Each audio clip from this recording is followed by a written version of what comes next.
오늘 우리가 봉독한 하나님의 말씀이 우리가 지금 이야기하고 있는 출애굽 1세대가 출애굽 2세대를 양육하고 대비하면서 새로운 역사를 만들어가는 그 시점의 역사를 다룬 말씀입니다. 출애굽 1기를 이끌었던 모세가 40년의 광야 생활을 마감하고 이제 느보산이라고 하는 곳에 서서 출애굽 2기가 가야 될 여정들을 쭉 바라보고 있죠.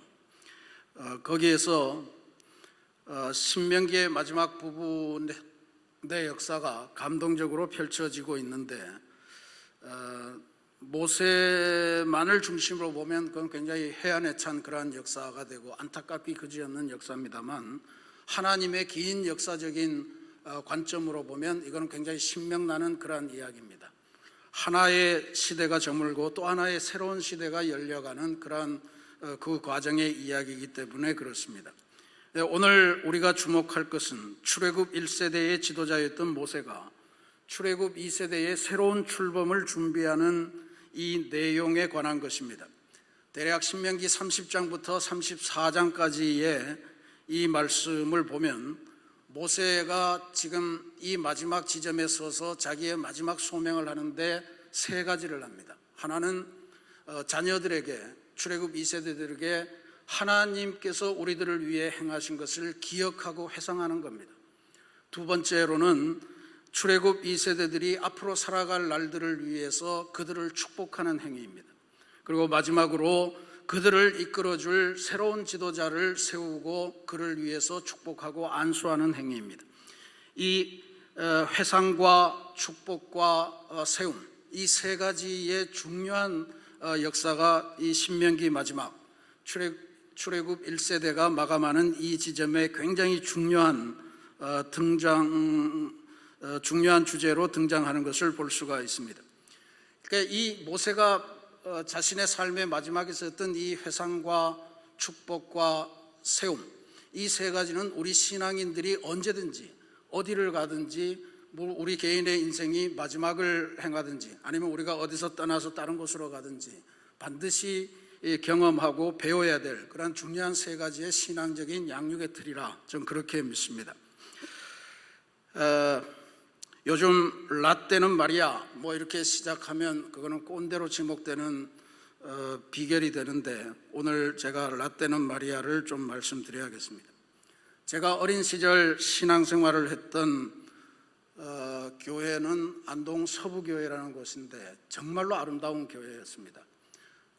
벽돌교회가 아니고 대리석인지 뭔지 큰 왜 바위 같은 걸로 지은 그런 교회였어요. 근데 그 교회의 벽면이 거의 대부분 덩굴로 이렇게 쫙 기어 올라가면서 이렇게 전부 다 쌓여져 있는 곳이에요. 그래서 봄이나 여름에는 푸른 교회고 가을이 되면 단풍이 들어서 아주 붉게 물드는 그러한 아름다운 교회였습니다. 그리고 그 앞에는 너른 마당이 있고 큰 느티나무가 있어서 그 아래에서 뛰어놀았던 기억들이 굉장히 많습니다. 그리고 교회 옆에는 제가 다녔던 중학교가 있었는데 중학교 운동장하고 교회 마당이 담벼락이 없이 그냥 서로 이어져 있는 그러한 곳이었습니다. 그래서 여름 성경학교를 모이면 늘 마당에서 놀다가 축구 시간이 있어서 운동장에 가서 축구를 하고 그렇게 다녀와서 또 무슨 성경학교 프로그램을 진행하고 성경 시험 치고 뭐 이런 것을 했던 기억이 나는데, 특별히 기억나는 것은 대부분의 예배의 설교를, 그때는 아마 교육전도사 이런 사람들도 별로 없었는지 전부 다 장로님들이 하셨어요. 전부 다 장로님들이 모든 예배의 설교를 다 하셨는데 그 장로님들의 설교가 저는 굉장히 재미있었어요. 아마 어린아이들에게 말씀을 전하시려고 장로님들이 준비를 많이 하셨던 것 같아요. 그래서 여리고성 이야기, 요셉 이야기, 또 다윗과 골리앗 이야기, 뭐 재미난 거 많잖아요. 다니엘 이야기, 사자굴 이야기, 뭐 이런 거 전부 다 그때 들으면서 참으로 흥미진진하게 들었던 기억이 있습니다.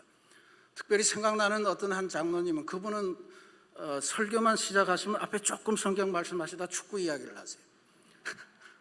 아주 축구 이야기를 매번 아주 중계를 하시듯이 근데 그때 아주 유명한 축구 선수가 한 분이 있었는데 이영무라는 선수예요. 혹시 기억하실 분이 계실지 모릅니다. 굉장히 오랜 세월 동안 무명의 선수로 있다가 아주 부지런해서 어떻게 된지 대기만성형으로 뒤늦게 국가대표 선수가 되었는데 특별한 기술도 있지를 않았어요. 저도 아직 기억이 나는데, 근데 굉장히 열심히 쫓아다니고, 그래서 아마 부지런하게 그렇게 돌아다니면서 저 선수들에게 찬스를 만들어주고 이러던 선수였습니다. 근데 그 선수가 아주 특이한 거는 골을 넣을 때마다 만사를 제치고 무릎을 꿇고 하나님께 기도하는 장면을 보인 거예요. 그게 처음이었던 것 같아요. 뭐 한동안 박주영 선수가 열심히 했습니다만, 그래서 그 장로님은 설교하실 때마다 그 선수가 골을 넣는 장면, 그 다음에 기도하는 장면, 이걸 이 앞으로 나가서 막 직접 본인이 넣는 것처럼 그렇게 막 행동을 했던 그런 기억들이 많이 납니다. 그런 생각을 하면서 요즘 교회학교를 생각해 보면 이제 장로님들의 역할이 많이 줄어들으신 거죠. 다 젊은 사역자들이 설교도 하고 뭐 전문적으로 훈련받은 분들이니까 이런저런 교구를 동원해서 하는데 그것만으로는 될까? 뭐 이런 생각을 하면서 이 회상과 축복과 세움이라고 하는 이 세 가지 주제를 가지고 우리 성도들이 조금 더 우리들의 다음 세대를 위해서 해야 될 그러한 역할들을 감당하는 것이 어떨까? 뭐 이제 이런 바람 이런 것들도 생각을 합니다. 우리 장로님들, 권사님들도 그런 의미에서 기회가 닿는 대로 아이들 앞에서 설교하시는 훈련, 축복하시는 훈련 이런 것들을 같이 하면서 교회를 그렇게 만들어가면 좋겠다 이런 생각을 합니다. 지금 내년을 바라보면서 우리가 교구를 한 3개 정도를 나누는데 어린아이부터 노인에 이르기까지 이렇게 종으로 잘라서 다 세워놓고 종으로 잘라서 그렇게 하나의 교구가 하나의 교회가 될 수 있도록 그렇게 한번 해보려고 하는데, 그러면 아마 교구별 수련회도 가고 뭐 이렇게 되면 장로님들이나 권사님들이 설교하실 기회가 많아지시지 않겠나 이런 기대를 하면서 이런 모세가 12지파 출애굽 2세대들을 앞에 놓고 회상하고 축복하고 이분이 앞으로 당신들을 인도할 지도자입니다 하고 안수해주고 저를 보듯이 이분을 지지해 주십시오 뭐 이제 이런 부탁을 했던 그런 역사가 이루어지지 않겠나라고 하는 것이었습니다. 그런 바람을 갖습니다. 출애굽 2기를 준비하는 모세에게 있어서 가장 중요한 가장 큰 사역은 오늘 말씀에 의하면 새로운 지도자를 세우는 것이었습니다. 바로 젊은 지도자 여호수아를 세우는 것이었죠. 모세가 여호수아에게 안수하면서 지혜를 전수하니까 지혜의 영이 충만해지면서 지금까지 모세에게 임했던 그 백성들의 순종, 그게 그대로 여호수아에게 옮겨가는 그 광경을 지금 성경은 기록을 해주고 있습니다. 그래서 이게 굉장히 놀라운 일입니다.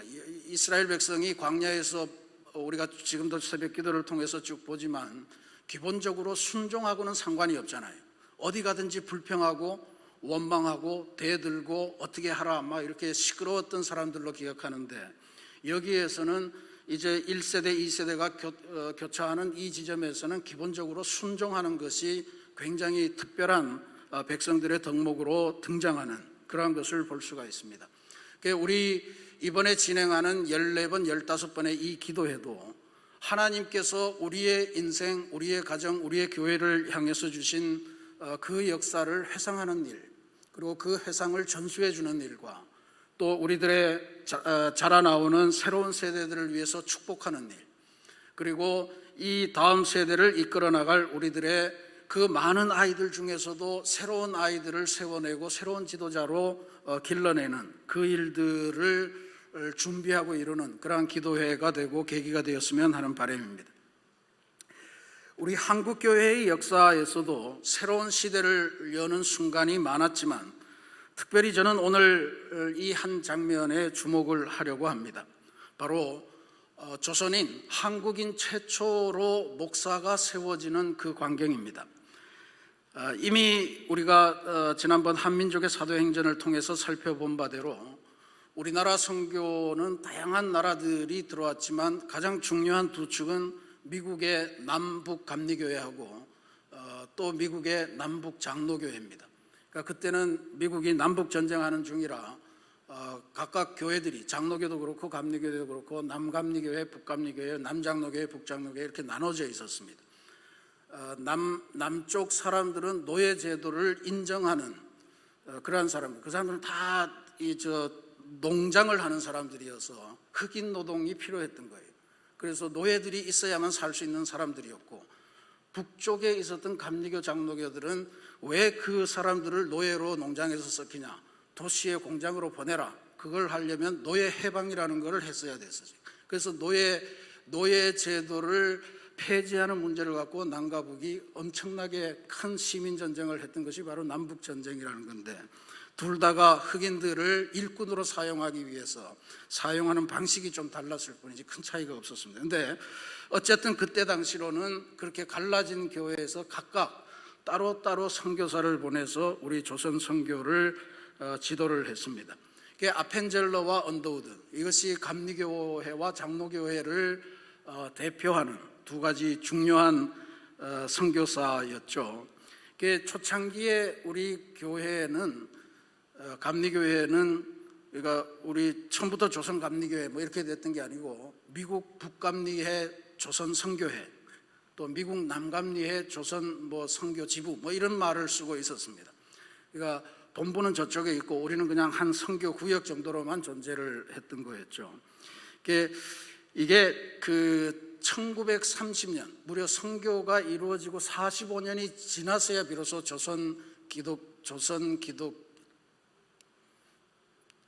기독교 조선 감리회라고 하는 것이 이제 총회를 해서 출범을 해요. 그러니까 한 50년 세월이 걸려서 이게 비로소 독립적인 교회가 이루어졌다라고 하는 건데, 이게 중국도 그랬지만 조선에 온 선교사들도 비슷했는데, 그분들은 선교사들이었지만 사실 현지인들을 인정하는 데는 굉장히 인색했습니다.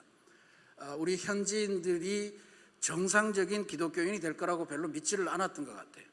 그래서 처음부터 중국도 그렇고 우리 그 한국도 보면 선교사들의 보고서를 보면 합의된 사항이 있는데, 현지인 목사들을 빨리 배출하지 말아야 된다, 이런 협의가 있었습니다. 왜냐하면 아직도 신학이라는 걸 배우고 성경이라는 배운 거를 제대로 이해하기 위해서는 한참 시간이 가기 때문에 이분들이 빨리 목사가 돼서 성례를 집행하고 교회 인사를 책임지고 뭐 이런 게 되는 거를 바라지 않았다. 좋게 해석을 하면 굉장히 신중하게 지도력을 기르자는 입장이 되지만, 조금 비평적으로 보면 굉장히 안 좋은 이야기죠. 하나님의 역사를 믿지 못하는 거고, 어떻게 해서든 여기에 교회가 세우더라도 그 교회의 모든 주도권은 우리 선교사들이 잡고 가야 된다.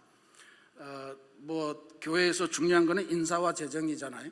그러니까 그것은 우리 선교사들이 갖고 나머지 필요한 전국을 돌아다니면서 뭐 하고 이런 것들은 다 조선인을 맡겨도 된다. 그래서 조선인들에게 허용된 거는 성경책을 팔면서 전하면서 복음을 전하는 매서인, 권서인, 이런 역할이었고, 또 여성들에게는 남성 선교사들이 접근할 수가 없었으니까 여성들에게 복음을 전하는 전도부인, 이건 전부 다 성경만 가르쳐서 그냥 다 내려보낸 그런 사람들이에요. 그러니까 신학을 가르치지 않고 성경 공부만 시켜서 임박한 전도에만 사용했던 그런 역사들이 있습니다. 근데 우리 감리교회에 온 선교사님들은 그래도 비교적 다른 나라의 선교사들보다는 진보적이었던 것 같아요. 처음부터 현지인 목사들을 빨리 길러내자 해서 우리 감리교회가 현지 한국인 목사님을 안수한 것이 가장 역사가 빨랐습니다. 이게 1901년이에요.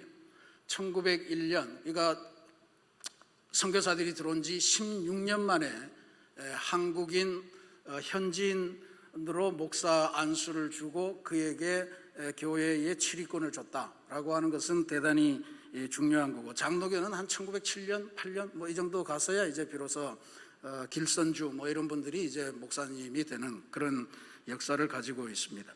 근데 그런 의미에서 보면 이게 조선인의 교회를 만든다라고 하는 이 비전이라고 하는 것이 선교사들만의 신학적인 견해에 기초했다면 아마 지금 우리 한국교회는 굉장히 발전이 더디었을 거다 이렇게 생각을 하고, 그때 그 한계를 뚫고 한 명, 두 명 조선인 목사님들이 배출되기 시작하면서 조선인 선교는 우리에게 맡기십시오. 우리가 평안도 사투리를 선교사들이 아무리 배워봤자, 요즘 저기 전라도에 가면 전라도 사투리를 유창하게 하는 외국인 선교사 있죠. 세브란스에 의사로 계신 분, 그런 분들이 그건 한참 40-50년 지나고 난 다음에 이제 있었던 그런 이야기들이거든요. 그러니까 정말 우리 그 조선의 그 험악했던 지역 구석구석에 들어가서 주님의 복음을 들고 전했던 이 조선인 전도자들의 열정과 믿음이 아니었다면 오늘날 한국교회는 이렇게 발전할 수 없었을 거다 하는 것을 우리가 기억해야 됩니다. 그래서 이게 지금 그 선교사들은 그런 자기네들의 틀 가지고 자기네 미국 교회, 미국 감리교회, 미국 장로교회 이런 틀 안에서 선교사들이 모든 상층적인 조직을 다 채우고 그 나머지 밑에 발로 뛰는 거는 조선인들로 채우자, 이런 작전을 짰지만 그걸 비집고 뚫고 나왔던 어떤 그 새로운 지도력들, 그리고 그게 가능하게 만들었던 선교사들, 이런 분들의 이야기를 우리가 보고 배우는 것은 대단히 중요하리라 그렇게 생각합니다. 1857년에 출생한 김창식이라는 사람이 있었습니다. 어려서 서당을 다니면서 한문을 공부도 하고 그러다가 15살에 가출을 했습니다. 15살에 가출을 해서 도시를 전전하면서 이 사람이 머슴으로, 또 말을 끄는 마부로, 또 짐을 옮기는 지객꾼으로, 또 장마다 돌아다니면서 물건을 파는 장돌뱅이라고 그랬죠 예전에. 그런 뭐라고 그럽니까, 하여튼 그 장사꾼으로 그렇게 가진 천한 직업들을 다 가지면서 살던 일종의 바닥 인생을 살던 사람이었는데, 서울 장안에 들어와서 살다가 보니 어느 날 그런 소문을 듣게 됩니다. 소위 이게 중국이나 우리 조선 선교 역사에서 굉장히 중요하게 나타나는 한 소문인데, 영아 살해 소동이라고 하는 소문입니다. 선교사들이 선교사들이 고아들을 많이 길러서 고아원을 하는데, 선교사들이 어린아이들을 잡아다가 그 아이들의 눈을 뽑아서 카메라에 렌즈를 만들고 나머지 고기들은 이렇게 먹고 이러고 그런다는 소문들이 막 있어서 그 고아원들을 굉장히 공격하고 그랬죠. 그러니까 복음이 전파되는 것을 두려워했던 수구 세력들, 보수 세력들이 선교사들을 음해하는 그러한 그 날조된 소문이었다고 하는 것을 나중에 다 밝혀지게 되죠. 근데 초창기에 그 영아 살해 소동이라는 게 굉장히 선교사들을 힘들게 했던 그런 소동이었습니다. 김창식이라고 하는 이분이 그 소문을 듣고 이 나쁜 사람들이 있나, 내가 직접 가서 한번 감시를 하고 확인을 해야 되겠다 해서 외국인 선교사의 집에 취직을 합니다.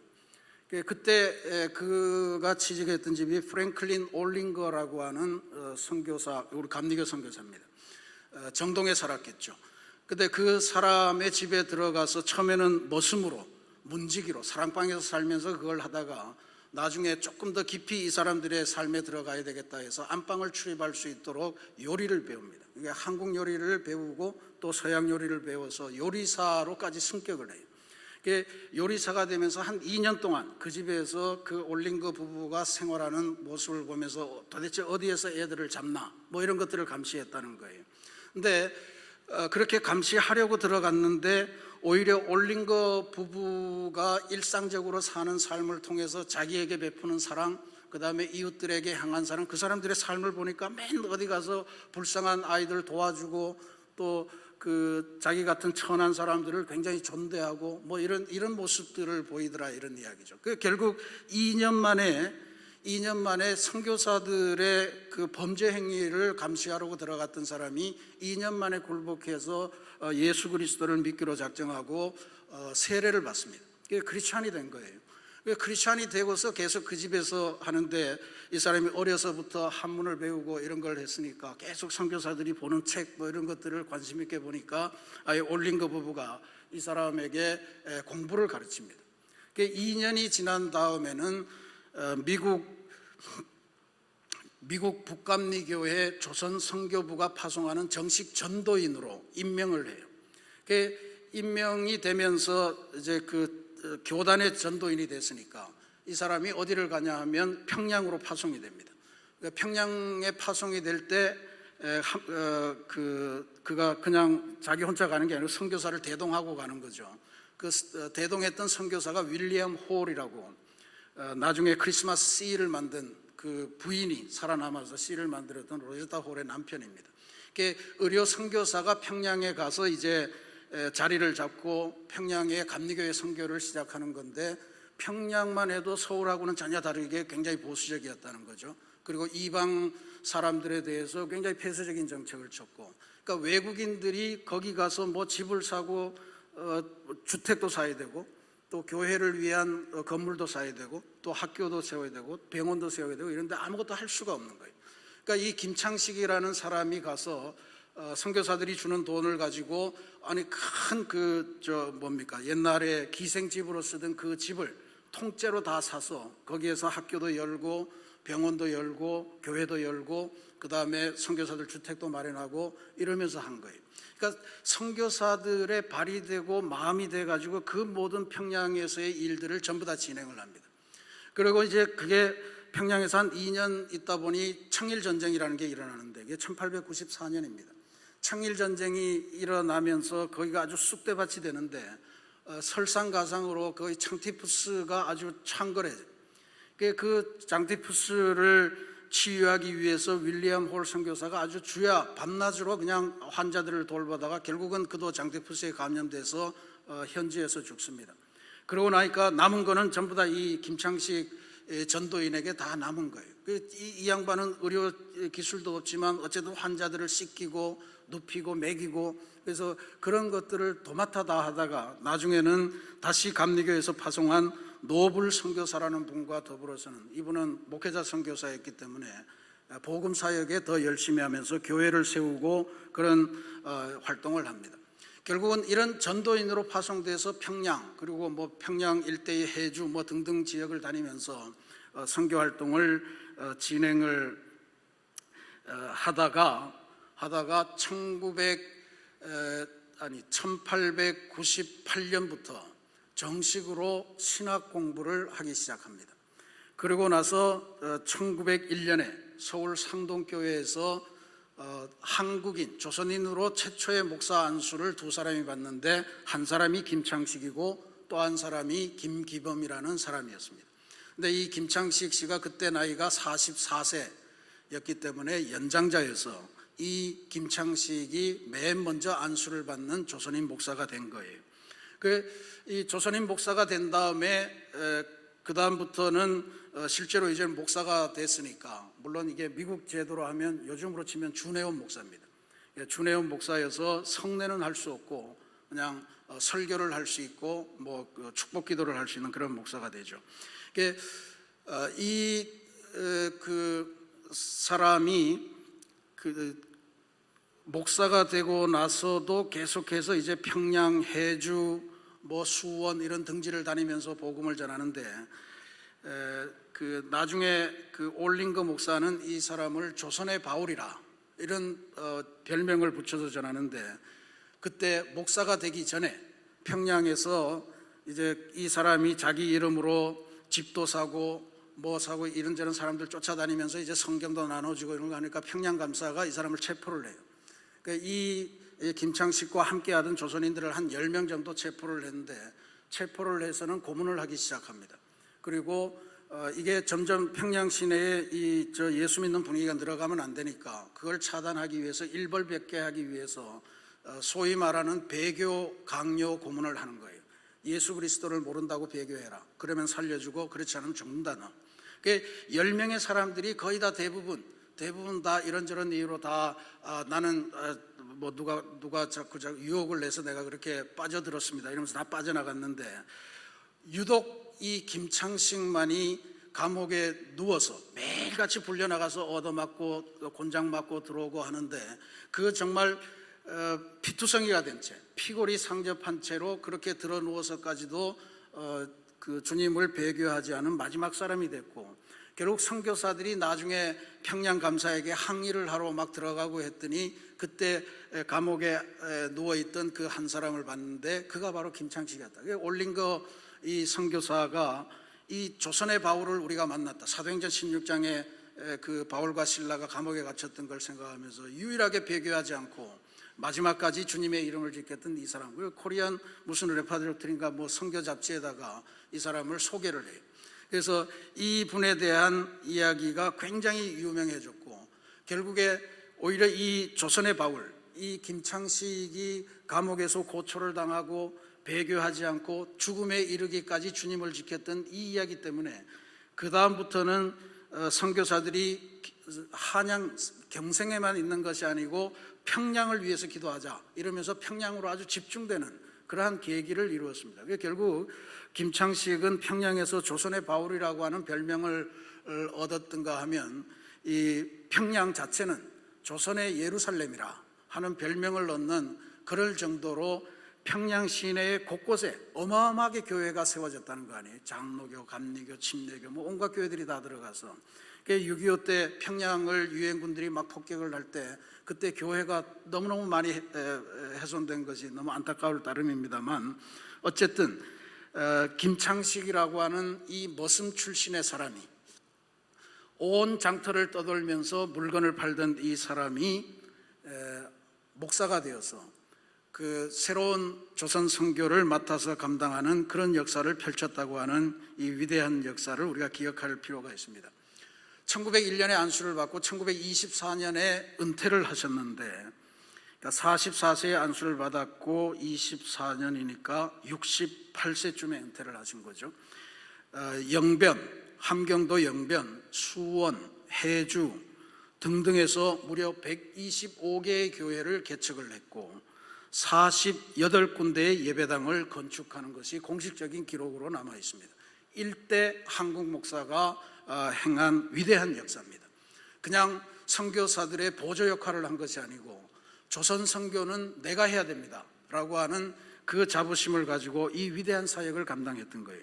사랑하는 우리 새신교회 성도 여러분, 김창식 목사님은 한국감리교회, 한국교회의 주도적인 선교의 역사를 열었던 중요한 분입니다. 저는 오늘 하나님께서 새롭게 만들어가는 이 시대에 김창식 목사님 같은 일꾼을 다시금 필요로 하시리라 그렇게 믿습니다. 그런 의미에서 오늘 저는 김창식 목사님도 중요하지만 김창식 목사님에게 예수 그리스도의 사랑을 전달하고 또 예수 그리스도의 사람으로 자라나도록 기회를 베풀고 그를 정말로 사랑의 사람으로 만들어가자 하고 그의 신분이 천함에도 불구하고 그를 평등한 사람으로 대하면서 예수 믿는다는 것이 무엇인가를 보여주었던 이 프랭클린 올링거 선교사 부부의 삶을 우리가 한번 기억해 보는 것이 좋겠다 그렇게 여겨집니다. 프랭클린 올링거 선교사는 우리나라 문서 선교의 선구자입니다. 아펜젤러가 산문 출판사라는 걸 만들었는데 산문이라고 하는 게 한글, 중국어, 영어 그렇게 되는 것 같아요. 세 가지 하나의 책을 내는데 세 가지 그 나라의 말로 같이 냈다는 거죠. 이 산문 출판사를 기점으로 해서 여러 가지 교회의 신문 이런 것들을 터잡는 일에 그 중요한 역할을 했고 결국 지금 우리 기독교 서회라고 하는 기독교 최대의 출판사를 만드는 선구적인 역할을 했던 사람입니다. 그런데 올링거 선교사가 했던 이 문서 선교의 업적보다도 저는 이 내외분이 그분들과 함께 살았던 김창식이라고 하는 아주 바닥의 인생을 예수 그리스도의 사람으로 길러내고 예수 그리스도의 사랑을 보여줬고 이 사람을 그 눈여겨보는 것에만 그치지 않고 자기네들의 생활의 필요를 위한 보조로만 사용하지 않고 이에게 성경을 가르치고 신학을 가르치고 또 길을 열어주어서 최초의 조선인 목사로 길러냈던 이 업적이 훨씬 더 우리가 기억할 만하다 그런 깨달음을 갖게 됩니다. 그래서 한 사람의 전도자를 길러내었던 그 위대한 삶, 올링거 선교사 내외분의 그 삶이 오늘 우리가 진행하는 이 기도에 임하는 우리들의 마음가짐이 되었으면 좋겠다 하는 차원에서 이 말씀을 전해드립니다. 오늘 우리가 진행하는 이 수험생 자녀를 위한 기도회도 새로운 이 시대의 김창식을 길러내는 그런 목적을 갖는 기도회가 되기를 간절히 바랍니다. 우리가 여기에 이름을 부르면서 기도하는 19명, 앞으로 20명, 40명, 50명 계속 늘어가겠지만 이 이름들이 모두 하나님의 역사를 열어가는 이 시대의 21세기의 우리나라의 김창식 목사님 같은 그러한 분들이 되는 역사가 있기를 소망합니다. 물론 1차적인 목표는 우리 아이들이 이번 수능 시험을 잘 치르고 원하는 대학 학과에 들어가는 것이겠죠. 그러나 인생의 목적이 무슨 대학에 있습니까? 이거는 다 과정 아닙니까? 어떤 사람이 될 것이냐, 어떻게 하나님의 역사를 위해서 쓰임을 받을 것이냐, 어떤 부분에서 활약을 할 것인가 하는 것들은 이제부터 시작되는 겁니다. 그러니 우리가 이 자녀들을 위해서 기도할 때 하나님의 역사를 깨닫고 나는 하나님의 역사를 위해서 부름받은 사람이 되어야 됩니다 라고 하는 이 고백을 하면서 하나님의 역사의 다양한 측에서 나는 이런 분야, 나는 이런 분야, 나는 이런 분야 이렇게 다양하게 하나님의 역사를 위해서 부름받는 새 시대, 새 일꾼을 준비하는 그런 은총의 기도회가 되기를 주님의 이름으로 축원합니다.